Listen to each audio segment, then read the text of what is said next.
오늘 아침에 주신 하나님 말씀은 신약성경 마태복음 24장 1절로 14절의 말씀입니다. 신약성경 마태복음 24장 1절로 14절입니다.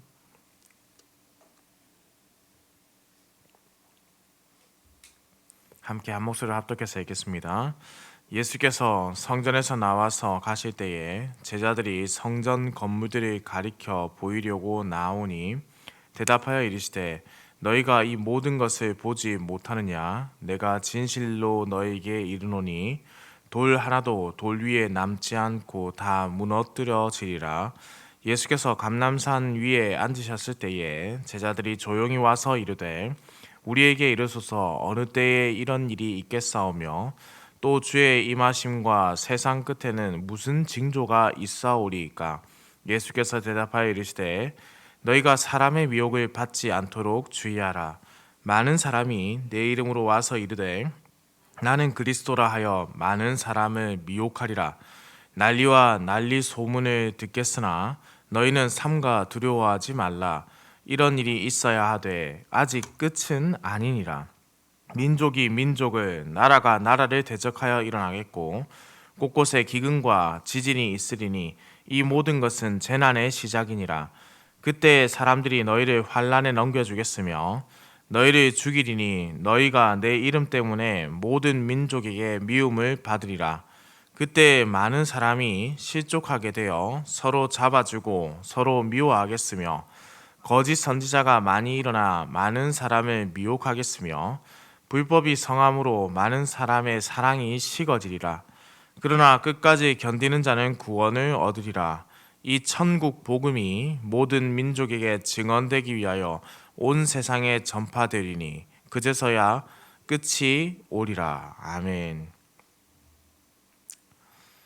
예수님께서 제자들과 함께 성전에서 나와서 가실 때에 갑자기 제자들이 예수님께 성전 건물을 가리켜 보이려고 나오는 장면이 시작으로 나타납니다. 그들이 왜 이렇게 하는 것이냐? 이러한 행동을 하는 것은 아마도 헤롯 대왕에 의해서 새롭게 단장한 이 성전의 거대한 규모, 아름다움을 보면서 대단히 큰 자랑스러움을 느꼈던 것 같습니다. 그리고 그 마음의 중심에 이런 것이죠. 예수님께서 정치적인 자신들이 생각하는 왕이 되시면 자신들이 이스라엘을 다스리는 권세자들이 될 수 있다. 바로 이 성전의 웅장함과 아름다움처럼 자신들도 예수님으로 인해서 그러한 권세를 가질 수 있다라는 생각이 바탕이 되었던 것 같습니다. 그러나 예수님은 이러한 제자들의 기대를 완전히 무너뜨린 말씀을 2절에서 하십니다. 대답하여 이르시되 너희가 이 모든 것을 보지 못하느냐? 내가 진실로 너희에게 이르노니 돌 하나도 돌 위에 남지 않고 다 무너뜨려지리라. 성도님들은 만약 지금 이 제자들과 같이 이 상황에서 예수님께서 하시는 이 말씀을 들으면 어떠한 기분이 드실 것 같습니까? 적어도 우리는 유대인들이 아니기 때문에 이 말씀에 대한 충격이 유대인들보다 결코 크다고 할 수는 없습니다. 성전의 무너짐을 겪었던 유대인들이 다시 세웠고 다시 무너짐을 겪었던 유대인들이 다시 헤롯 대왕에서 아름답게 건축된 그 성전을 보면서 다시는 이 성전이 무너지지 않아야 한다라는 마음을 가지고 있었는데 그 성전이 무너진다. 우리는 그저 성전이 무너지는구나 라고 생각할 수 있지만 유대인들은 다르다는 거죠. 유대인들에 있어서 이 성전이 무너진다는 것은 곧 이 성전이 파괴된다는 것은 하나님께서 심판하신다라는 개념으로밖에 이해할 수가 없습니다. 전쟁에서 패한, 전쟁에서 졌기 때문에 성전이 무너졌단 말이에요. 이스라엘 역사에 있어서. 그러니까 전쟁에서 질 때는 딱 하나죠. 하나님께서 살아계시지 않았던 것이 아니라 하나님의 심판으로서 성전이 무너졌던 것, 그거기 때문에 그들에게 있어서 이 말씀은 대단히 충격적이고 두렵게 들리는 것입니다. 그리고 예수님께서 말씀하신 대로 실제 주후 70년 로마 베스파시안 황제의 아들인 티투스에 의해서 예루살렘이 침공당하고 성전이 실제로 파괴가 됩니다. 티투스는 심지어 병사들에게 성전 주위에 불을 붙여서 놓은 뒤에 도시 전체와 성전 바닥까지 완전히 파괴하라고 명합니다. 그리고 실제 그러한 일이 일어나고요. 그래서 성전이 망대들과 서쪽 벽을 제외하고 모두 파괴됩니다. 모든 것이 무너져 내린 것이죠. 예수님이 이 말씀을 하시고 이제 그들의 마음이 어떠한지 다 아시면서 감람산에 앉으셨습니다. 제자들은 성전이 무너질 것이라는 예수님의 말씀을 듣고 심히 근심할 수밖에 없었겠죠. 그래서 예수님께 이렇게 묻습니다. 어느 때에 이런 일이 있겠사오며 또 주의 임하심과 세상의 끝에는 무슨 징조가 있겠습니까? 이렇게 왜 질문했느냐? 제가 조금 전에 설명을 드렸던 것처럼 적어도 유대인들에게 성전의 파괴는 그들의 인생의 끝, 세상의 종말이라고 밖에 느껴지지 않기 때문입니다. 그들의 가졌던 어떤 신념, 믿음, 그것은 성전의 중심으로 성전 중심 신앙이었단 말이죠. 그러나 이 성전이 무너진다는 것은 하나님의 패배라는 뜻입니다. 그러니 그들에게 세상의 종말, 이런 것은 대단히 크게 느껴질 수밖에 없습니다. 하나님의 심판으로 마치 하나님이 진 듯한, 하나님께서 살아계시지 않은 듯한 그런 느낌을 또 한 번 겪어야 하는, 그러나 그들의 잘못과 그들의 생각의 잘못을 전혀 인식하지 못하는 그러한 어리석음을 다시 보이고 있는 것이죠. 본문의 말씀은 성전의 파괴와 세상의 종말을 아무런 상관없는 별도의 사건으로는 보지 않습니다. 앞으로 일어날 매우 가까운, 아주 가까운 미래에 있을 성전 파괴가 먼 미래에 있을, 그리고 먼 미래에 반드시 우리에게 다가오게 될 세상의 종말을 전조하는 것으로 보여줍니다. 그렇다면 예수님께서 성전이 파괴되는 일을 세상의 마지막을 맞이하게 되는 예표로서 이 말씀이 받아들여지기를 의도하고 있는 것이죠. 곧 제자들에게는 다가올 성전의 파괴를 말씀하시는 것이고, 우리들에게는 다가올 세상의 마지막 날을 지금 말씀하고 있습니다. 4절에서 8절은 성전이 무너지기 직전에 있을 여러 징조들에 대한 말씀인데요. 그리고 유대 문헌과 역사서를 찾아보았을 때 실제 이러한 일이 일어났다는 것이죠. 문제는 이 모든 것이 8절의 말씀처럼 재난의 시작일 뿐이다 라는 겁니다. 성전의 파괴는 앞으로 다가올 큰 재난과 비교할 수 없는 시작에 불과하다. 예수님은 그때의 제자들이 복음으로 말미암아 많은 어려움을 당하게 될 것이라고 말씀합니다. 그러나 매우 중요한 말씀이 있죠. 13절의 말씀입니다. 그러나 끝까지 견디는 자는 구원을 얻으리라. 이는 이미 10장 22절에서 언급되었던 말씀입니다. 10장 22절 말씀입니다. 또 너희가 내 이름으로 말미암아 모든 사람에게 미움을 받을 것이나 끝까지 견디는 자는 구원을 얻으리라. 예수님을 믿고 따르는 제자의 삶이 얼마나 큰 고통을 겪어야 하는지를 그대로 보여주는 말씀이죠. 그러나 끝까지 견뎌야 한다. 그 견디는 견실함으로 그들은 어려운 상황의 끝을 반드시 보게 될 것이다. 끝까지 견디라는 건 무슨 말씀이겠습니까?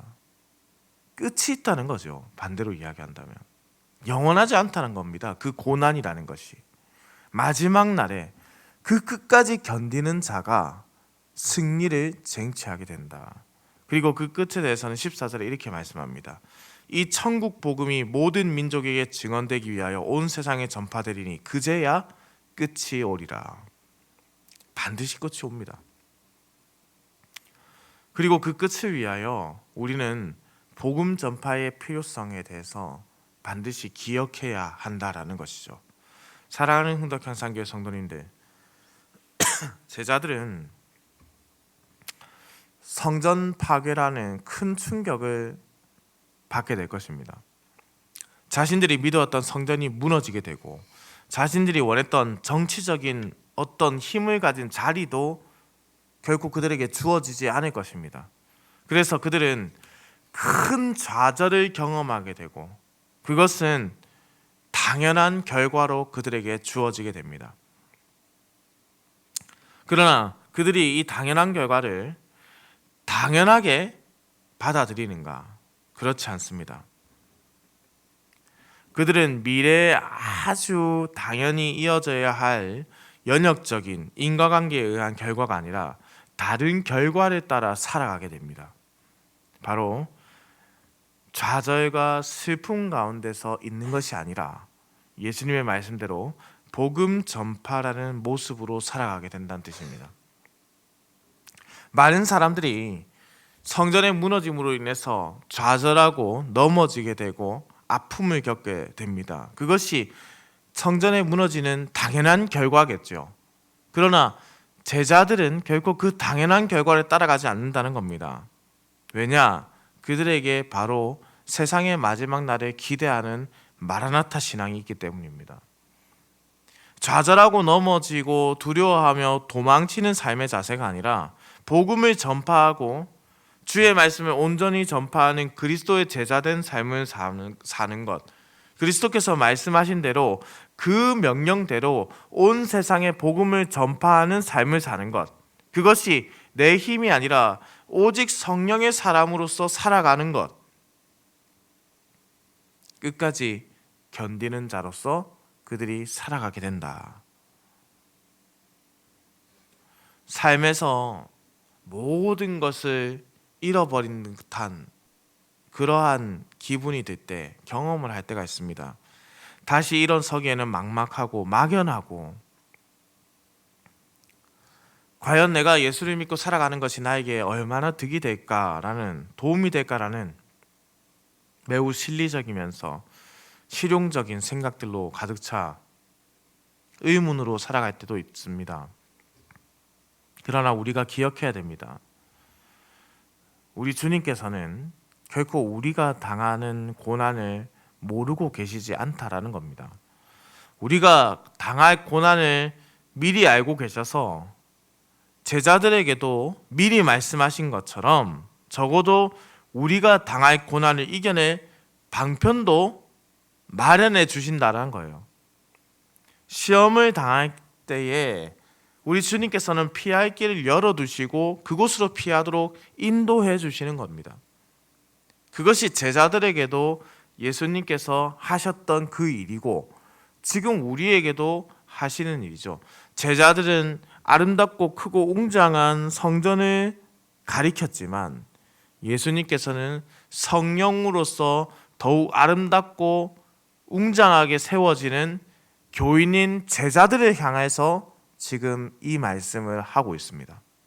사랑하는 흥덕향산교회 성도님들, 우리가 어려운 일을 당하고 복음 전파에서 큰 어려움과 복음 전파의 마지막 때에 당할 환난들, 그 상황을 만났을 때 결코 우리 힘으로 해결할 수 없다라는 것을 기억하시기 바랍니다. 우리 힘으로 해결할 수 있다라는 생각 자체가 교만에서 시작되는 겁니다. 겸손히 우리 주님께 도우심을 구하십시오. 그리고 오늘 말씀처럼 사랑하는 성도님들, 어떠한 환난과 어려움이 다가온다고 할지라도 끝까지 견디는 성도가 되시기 바랍니다. 중간에 낙오되어서는 안 되는 겁니다. 우리의 믿음의 경주는 마지막 선까지 달려나가야 합니다. 그러나 이것 또한 결코 우리의 힘으로 되지 않는다는 것을 기억하시기 바랍니다. 오직 하나님의 은혜와 도우심, 인도하심이 있어야지만 우리는 끝까지 마지막 날까지 견딜 수가 있습니다. 그러니 우리가 함께 이 시간 기도하길 바랍니다. 이 마지막 때를 살아가면서 주께서 우리로 견실하게 주님께서 오시는 그날까지 우리의 신앙을 지켜가게 하여 주옵소서. 우리가 할 수 없는 이 일을 성령께서 하셔서 우리가 주의 길을 걷게 하여 주옵소서. 그렇게 우리가 또 기쁨으로 하나님께서 예비하신 길을 걸어가면서 우리 주님 오시는 길을 예비하기 위해 온 세상에 주의 복음을 증거하는 자가 되게 하여 주옵소서. 오늘 하루도 우리가 이러한 쓰임을 받고 이러한 은혜가 우리에게 가득히 있기를 우리 주님의 이름으로 축원합니다. 기도드립니다. 사랑과 은혜가 풍성하시며 인간의 생사 화복을 주관하시는 천지를 창조하신 살아계신 우리 하나님 아버지, 생명의 하루를 우리에게 허락하시고 이렇게 아침을 깨워 주의 전으로 불러주시니 감사와 찬송을 올려드립니다. 오늘 우리에게 주신 생명의 하루를 온전히 하나님의 기쁨이 되도록 쓰이게 하여 주옵소서. 하나님 아버지, 오늘 이 시간 우리는 우리의 연약함을 두고 하나님 앞에 간절히 기도합니다. 우리는 이 말세를 살아갈 힘이 없습니다. 그리스도인들을 핍박하고 주의 복음을 변질시켜 자신의 이득을 구하고 적그리스도가 나타나는 이 악한 세상 가운데서 우리가 우리의 지혜로 우리의 능력을 능히 우리의 능력으로 이 모든 것을 감당할 수 없음을 주여 고백합니다. 주여 우리의 연약함을 내버려 두지 마시고 성령의 충만함을 허락하여 주옵소서. 우리가 이 세상을 살아가며 성령의 전신갑주를 입고 끝까지 견디게 하여 주옵소서. 바라고나옵건대 결코 버티는 것에만 급급하지 않게 하여 주옵소서. 주의 말씀을 증언하는 일에 열심을 다하게 하시고 주의 말씀을 증언하는 그 일에 최선을 다하게 하시고 주께서 다시 오시는 날에 믿음으로 바라고 주께서 다시 오시는 날을 간절히 소망하며 살게 하여 주옵소서. 우리의 신앙이 늘 마라나타 신앙이 될 수 있도록 우리 자신을 내려놓고 오직 하나님의 영광을 위해 살아가는 인생이 되게 하여 주시옵소서. 오늘도 운전하는 모든 성도들의 운전대를 붙잡으시고 들어가거나 나가거나 주의 복을 누리는 인생이 되게 하시며, 아버지 하나님, 여러 날의 어려운 가운데 보내고 있는 자들이 있습니다. 주께서 그들을 위로하시고 하루빨리 우리나라의 모든 산재에 있는 어려움들과 정치적인 어려움과 또 많은 산불로 인해서 피해를 겪었던 이들이 하루속히 회복되고 그들의 슬픔이 위로될 수 있도록 하나님께서 위로하시고 인도하여 주옵소서. 감사를 드립니다. 살아계신 우리 주 예수 그리스도의 이름으로 기도드립니다. 아멘.